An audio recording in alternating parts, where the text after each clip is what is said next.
என்ன ஃபோன் அப்படின்னு பார்த்தீங்கன்னா ஐஃபோன் 15 ப்ரோ மேக்ஸு. இதில் என்ன பிரச்சனை அப்படின்னு பார்த்தீங்கன்னா சார்ஜிங் கம்ப்ளைண்ட்டு அப்படின்னு சொல்லி கடையில் கொடுத்துருக்காங்க. ஆனால் கடையில் இந்த டிஸ்பிளே உடைச்சிட்டாங்க அப்படின்னு சொல்லி தான் கம்ப்ளைண்ட்டு. இது யார் உடைச்சாங்க? கஸ்டமர் பக்கம் தப்பு இருக்கா, இல்லைனா டெக்னீஷியன் மேலே தப்பு இருக்கா, அதாவது கடைக்காரன் மேலே தப்பு இருக்கா அப்படின்ற விஷயம் நமக்கு தெரியாது. ஆனால் இருந்து நம்மள்ட்ட வந்திருக்குது, நம்ம இதை சூப்பராக ரெடி பண்ணி கொடுப்போம். அது மட்டும் இல்லாமல் இதில் என்னென்ன கம்ப்ளைண்ட் பார்த்தீங்கன்னா அப் டவுன் பட்டன் வேலை செய்யுது இல்லை, ஜெனிவின் டிஸ்பிளே ஜெனிவின் ஸ்டிப்பை வந்து நம்ம ஃபிக்ஸ் பண்ண போகிறோம்.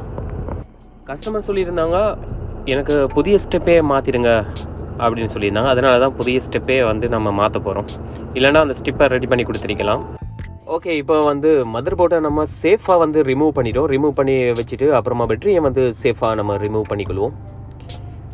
ஓகே, பேட்டரியை சேஃபாக நம்ம இப்போ ரிமூவ் பண்ணிட்டோம். இப்போ கேமராவை ரிமூவ் பண்ணுவோன்னு பார்த்தா கேமரா ரிமூவ் பண்ண தேவையில்லை. காரணம் அந்த ஸ்டிப்பு வந்து கேமராவுக்கு பக்கத்தாலேயே போகிறதுல கேமரா நம்ம ரிமூவ் பண்ணணும்னு தேவையில்லை. ஆனால் சேஃபாக வந்து வேலை செய்யணும், அவ்வளோதான் இருக்குது அதில். அடுத்து வந்து பார்த்திங்கன்னா இதில் பார்த்திங்கன்னா power button, up down button, அதுக்கப்புறம் ஆக்ஷன் பட்டான்னு சொல்லுவாங்க. ஃபர்ஸ்ட்டில் வந்து சைலண்ட் பட்டன் வந்து இருந்துச்சு, இப்போ ஆக்ஷன் பட்டன் அப்படின்னு கொடுத்துருக்கிறாங்க.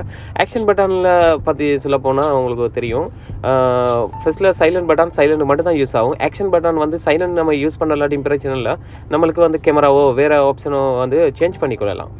நல்ல ஒரு ஃபியூச்சர் அது. ஓகே, இப்போ வந்து ஜெனிவன் ஸ்டிப்பை வந்து நம்ம இப்போ ஃபிக்ஸ் பண்ண போகிறோம்.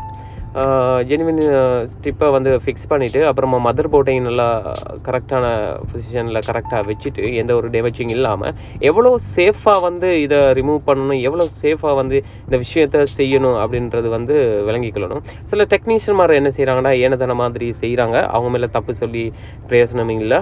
காரணம் என்னென்னா அவங்களுக்கு வேலை செய்யணும், குயிக்கில் அந்த வேலையை முடிக்கணும் அப்படின்றதுக்காக வேண்டி செய்கிறாங்க. ஆனால் அப்படி செய்யக்கூடாது, சேஃபாக வந்து செய்யணும் அப்படின்றது தான் என்னுடைய கருத்தாகவே இருக்கிறது. அடுத்து வந்து ஜெனிவின் டிஸ்பிளேயை வந்து நம்ம ஃபிக்ஸ் பண்ண போகிறோம்.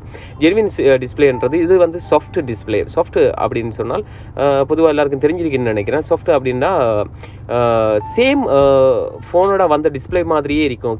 அதில் கிளியர், அடுத்து வந்து அந்த ஒவ்வொரு ஃபோண்டு அது என்ன சொல்கிறது, அந்த லோகோ எல்லாம் வந்து ஒரிஜினல் டிஸ்பிளே வந்த மாதிரியே அதில் கலர் வந்து அவ்வளோ கிளியராக தெளிவாக இருக்கும். அதான் சாஃப்ட்வேர். அது வந்து சாஃப்ட் அப்படின்றது ஒரு டெக்னாலஜி. ஓகே, இப்போ எல்லாத்தையும் செக் பண்ணி பார்க்கும்போது டிஸ்பிளேலாம் ஓகே, சூப்பராக ஒர்க் ஆகுது. பார்த்திங்கன்னா ஐஃபோன் 15 ப்ரோ மேக்ஸ் ஓகே, எல்லாம் பக்கா இப்போ வேலை செய்து கஸ்டமருக்கு டெலிவரி செய்தால் மட்டும் போதும், கஸ்டமர் ஹாப்பி. இது எங்கேருந்து வந்தீங்கன்னு பார்த்தீங்கன்னா கேரளாவிலேருந்து வந்திருக்குது. கேரளாவில் வந்திருக்குன்னு சொன்னால் இதை ஃபோனை ரிப்பேர் பண்ணுறதுக்காக வேண்டி கேரளாவிலேருந்து வரல. இங்கேருந்தவர் வந்து கேரளாவில் போய்த்து யூஸ் பண்ணியிருக்கிற டைமில் தான் சார்ஜிங் கம்ப்ளைண்ட்டு அப்படின்னு வந்துருந்துச்சு. அதை கடையில் கொடுத்து அவங்க இப்படி செஞ்சிட்டாங்க அப்படின்னு சொன்னாங்க. ஓகே, கொண்டு வாங்க செஞ்சு தரேன்னு சொல்லிட்டு நம்ம ரெடி பண்ணி கொடுத்து